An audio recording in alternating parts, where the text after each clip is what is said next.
Hello, everyone. My name is Angelo, and I would like to welcome you to the first episode of the envoCAST, envoPAP's podcast, where we talk about sustainability and business. We talk to professionals in the business and sustainability sector to find where they intersect. Today, joining me is the CEO and founder, Kaushal Shah, of envoPAP, and I would like to start with, why did you want to start the podcast this year, Kaushal? Thank you, Angelo. I hope you're well. The envoCAST was something which was an idea which generated in 2018, which was one of our ex-colleagues, where we were just thinking and discussing why won't we have, a podcast by envoPAP, where we're connecting with our audience, our prospective customers, our inspiring and influential partners across the world, where they get to know the team behind who we are, what we do, and what we think about the work we're doing, where we're creating sustainable packaging, and also to have fun. Moreover, it was also to interact with certain highly influential and inspirational leaders who we can welcome to our Envo podcast and learn about more about their views and their thinking. And one another thing was, there's a survey which was conducted by Statista, I think, where 75% of the podcast listeners want to learn new things. And that therefore it was a great way to build an audience who is looking for new information and keep all of them entertained through sustainable stories and sustainable views. Yeah, I think podcasts are also a good format because they're deeper. I think we go deeper into the interviews. It's not just a normal interview. You actually go into depth with the person that you're talking to. Yeah, so other than the EnvoCast, is there anything else exciting for EnvoPAP in 2021? 2021 is going to be an absolutely exciting year for us because 2020 we took a step back. We got some funding done, so that's why we could take a step back. And I think we have a variety of new products being launched with the pandemic and all of us buying products at a touch of a button. E-commerce segment has outgrown itself, and with e-commerce outgrown, the demand for e-commerce packaging has grown, and that's where we have tapped into. And we have a lot of new exciting products coming this year, where we're actually replacing polybags and plastic, single-use plastic items with agrofiber-based packaging materials. And we're also very excited to be exhibiting in a lot of expos, hopefully later this year in physical, but now we are also doing virtual expos to showcase these products. And also, more exciting news for us is that we have officially launched envoPAP India, where we would now be selling products and collaborating with a lot of large FMCG companies who are manufacturing products within India and shipping them across globally, solving the problem at its source. So quite a lot of exciting year for us, and I look forward to working with the fantastic team we have to tap more into the market potential. Yeah, I mean, if anyone really wants more updates, listen to the podcast, the EnvoCast, go onto our website, envopap.com, or follow us on all our social media platforms. Simple EnvoPAP, ENVOPAP.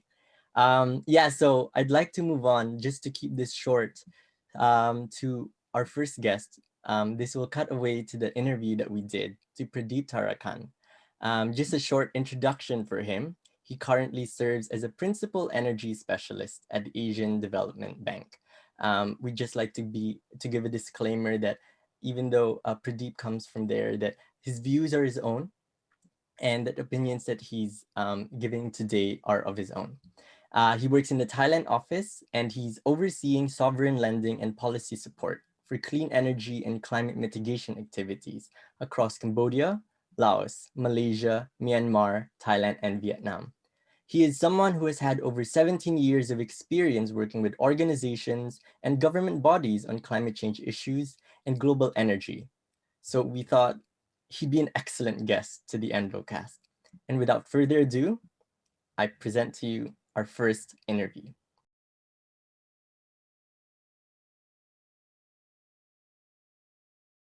Welcome, Pradeep, and hello, Koshal. I was just wondering how you guys are on this lovely Friday morning. Thank you, Angelo. It's been a very difficult year for all of us.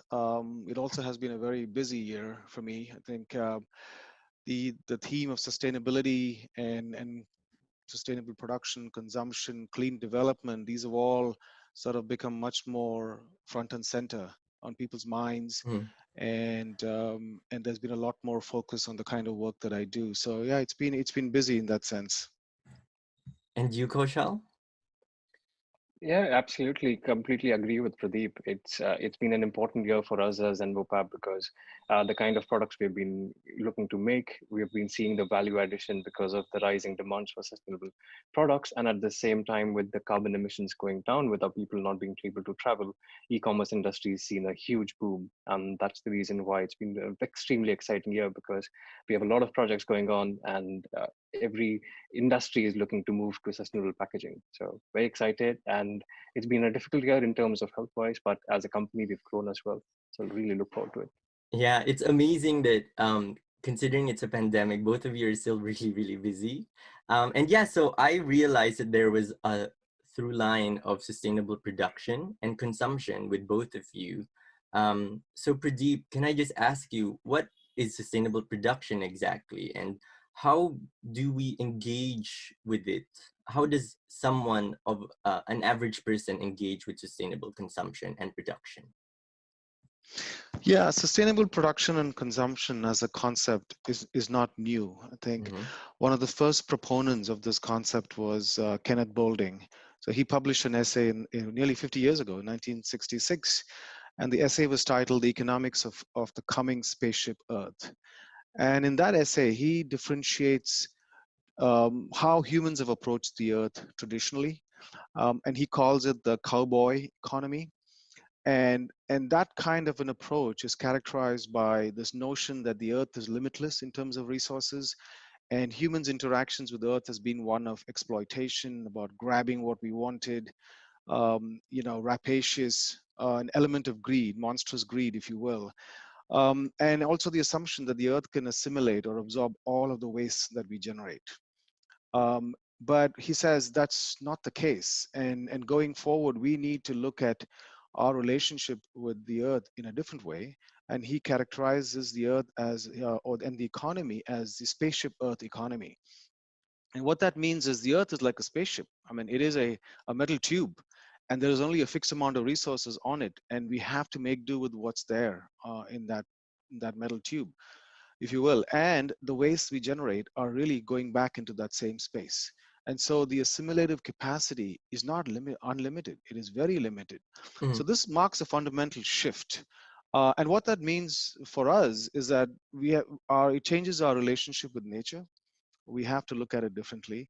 And secondly, the way we look at it differently will be through the lens of our economic systems.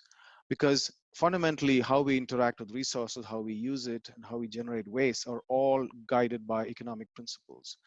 And traditionally, our economic principles haven't been able to fully accommodate for these things. So we need to monetize, we need to measure and count and value positive impacts on the environment and negative impacts on the environment so that our decisions are fully taken into account.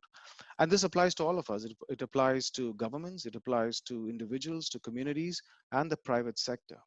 I mean, sustainable production consumption has two major elements. One is clean energy, because you Mm-hmm. need energy for everything. So the energy you use for all other economic activity needs to be clean. Secondly, sustainable packaging, how we organize the goods and services that we use and how that is stored and moved around and utilized.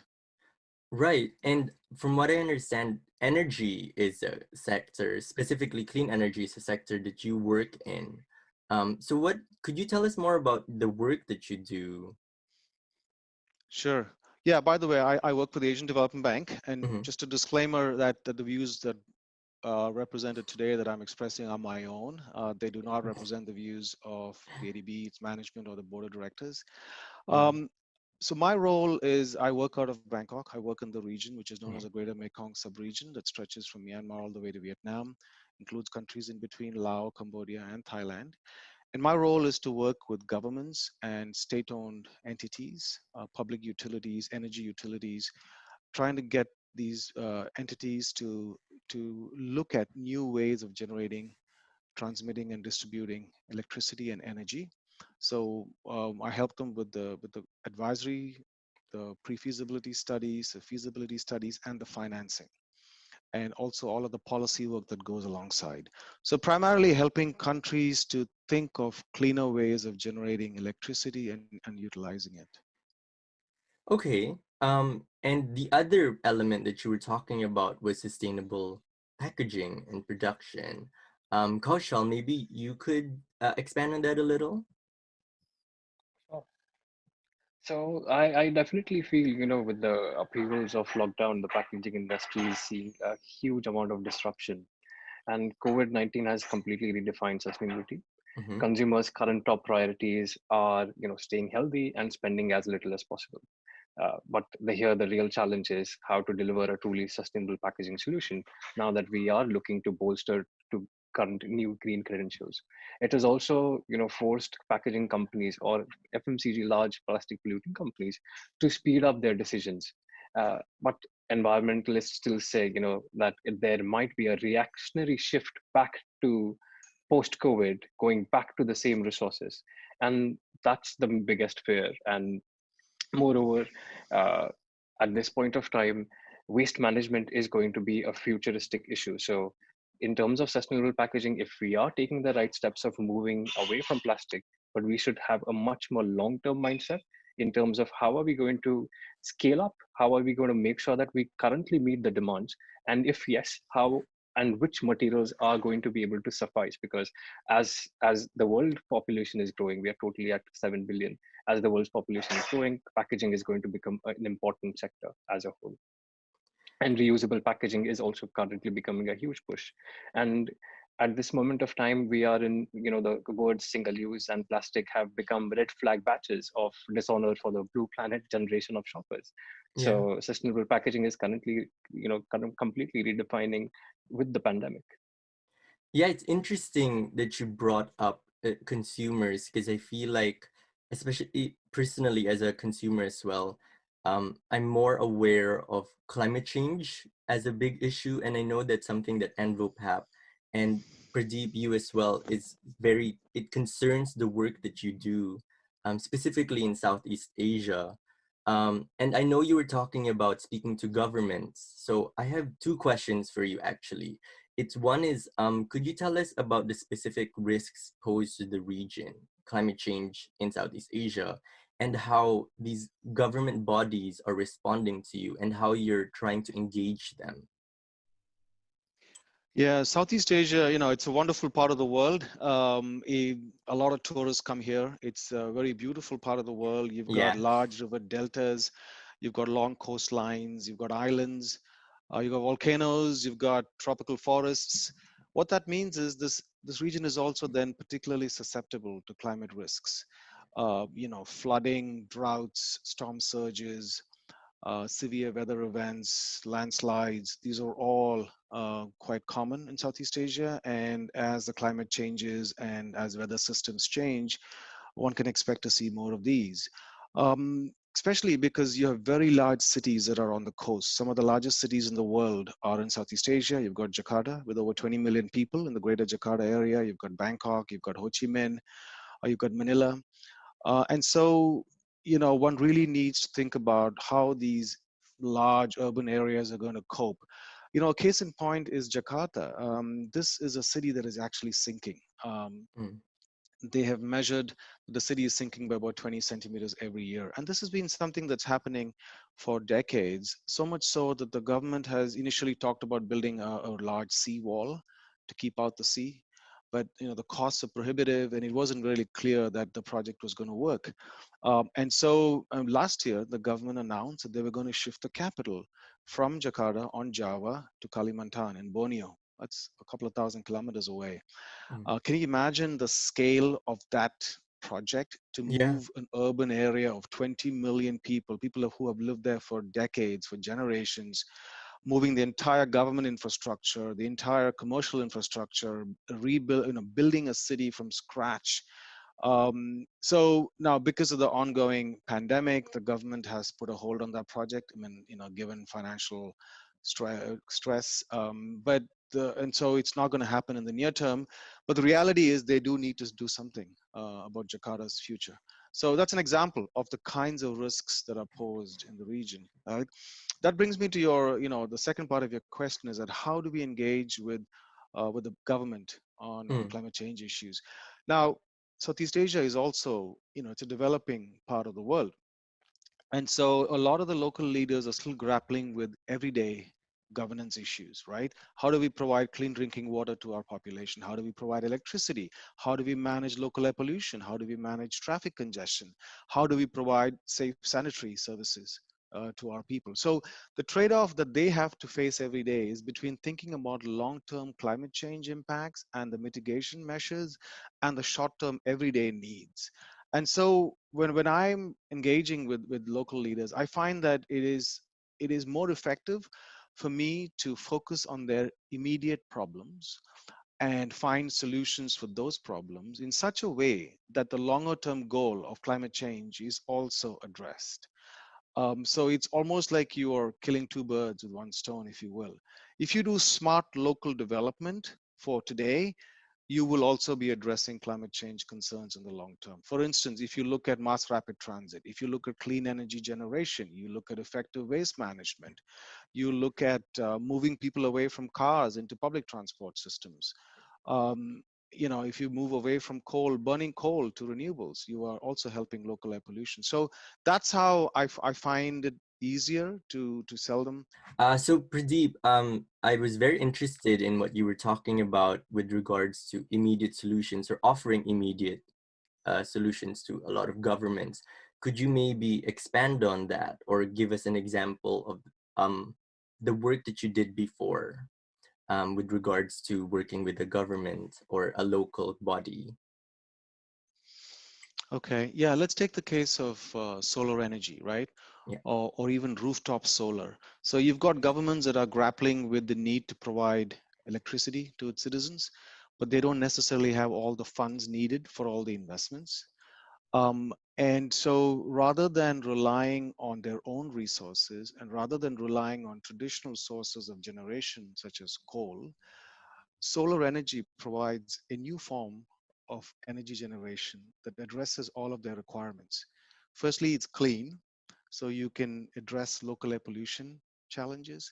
Secondly, it is modular and it is decentralized, so you can have the private sector generating it. You can have the large scale private sector or the small scale private sector, even individual households generating solar power on their rooftop. So suddenly now you've brought in a new source of financing. The government doesn't need to put up all the capital expenditure. Individuals, households, companies can do it, right? So you brought in more sources of funding, you brought in a clean source of energy, and you've addressed local air pollution concerns and the need for more electricity. So this is an example of how you can look at innovative solutions that address immediate term needs while also then addressing a global good, which is a better climate regime. Yeah, it's very interesting that you really talk about uh, with regards to governments and thinking about their people. And for one of the things that we wanted to focus on with the podcast is that how we can individualize our action with regards to sustainability and sustainable production and consumption. So I wanted to ask both of you, maybe Pradeep can go first, or Kaushal can go first since Pradeep has been speaking, what you guys have learned in your work and in the sector that you've been working in, and how you are able to adopt a lot of the learning points and the lifestyle points into your own lives, into your personal lives, to become a more sustainable person. Yeah, thank you. Thank you, Angelo. So I definitely feel, every day as individuals, we can make smaller changes, and that can really make a wider impact over the period of time. There are three things which I've decided for the new year's, Mm-hmm. which is the first thing. I want to make sure that I buy less instead of getting into the era of fast fashion. I want to make sure that I live a minimalistic fashion lifestyle. That's the first thing which I'm going to start implementing. Right, I've already started implementing. The second thing is, as a business, because we're into the manufacturing sector, and in the chemical company such as ours, where we use a lot of chemicals, we I have personally decided that I'm going to start looking and paying attention to the products I buy and the labels of that, where I understand what kind of products are being used, what kind of chemicals are used, because we've done a much rather study on the banned chemicals or the chemicals which are affecting wildlife or any kind of ocean and environmental life. I have started looking into it and paying attention to the smaller labels and how I can make sure that I don't buy the products which are actually causing harm to the environment or the ocean life. That's the second thing which I'm starting to do. And the third thing where I've pushed a lot of focus is transportation in a carbon neutral way. So I've started using an e-scooter from work to my house and every day, which actually helps me to make sure my journey is completely carbon neutral.